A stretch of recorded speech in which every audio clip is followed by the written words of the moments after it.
7 বছর পর শহীদ জিয়ার কবর জিয়ারত করলেন বেগম খালেদা জিয়া। সুলতান আল এনামের তথ্যচিত্রে বিস্তারিত।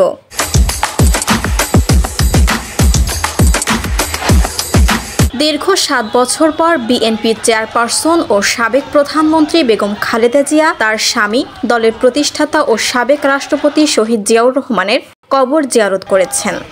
বুধবার 8 অক্টোবর রাত 11টার দিকে তিনি রাজধানীর শেরেবাংলা নগরে অবস্থিত শহীদ রাষ্ট্রপতি জিয়াউর রহমানের মাজারে যান। সেখানে গাড়িতেই বসে কোরআন তেলাওয়াত, ফাতিহা পাঠ ও দোয়া মোনাজাতে অংশ নেন তিনি। পরে রাত 12:30টার দিকে গুলশানের বাসভবন ফিরোজায় ফিরে আসেন। এ সময় খালেদা জিয়ার সঙ্গে উপস্থিত ছিলেন ছোট ভাই প্রকৌশলী মোহাম্মদ শামীম ইস্কান্দারের সহধর্মিণী কানিজ ফাতেমা, প্রয়াত মেজর অবসরপ্রাপ্ত মোহাম্মদ সাইদ ইস্কান্দারের সহধর্মিণী নাসরিন আহমেদ সহ পরিবারের অন্যান্য সদস্যরা। এছাড়া বিএনপির মহাসচিব মির্জা ফখরুল ইসলাম আলমগীর, স্থায়ী কমিটির সদস্য ও ব্যক্তিগত চিকিৎসক অধ্যাপক doctor AZ-M Zahid Hossain, doctor Shahabuddin Talukdar, doctor AFM Siddiqui, doctor Zafar Ahmed সহ দলের শীর্ষ নেতারাও উপস্থিত ছিলেন।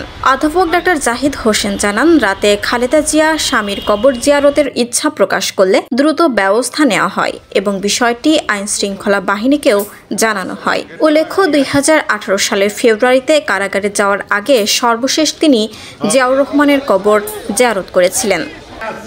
শিলা আক্তার, সবুজ বাংলা টিভি, ঝিনাইদহ।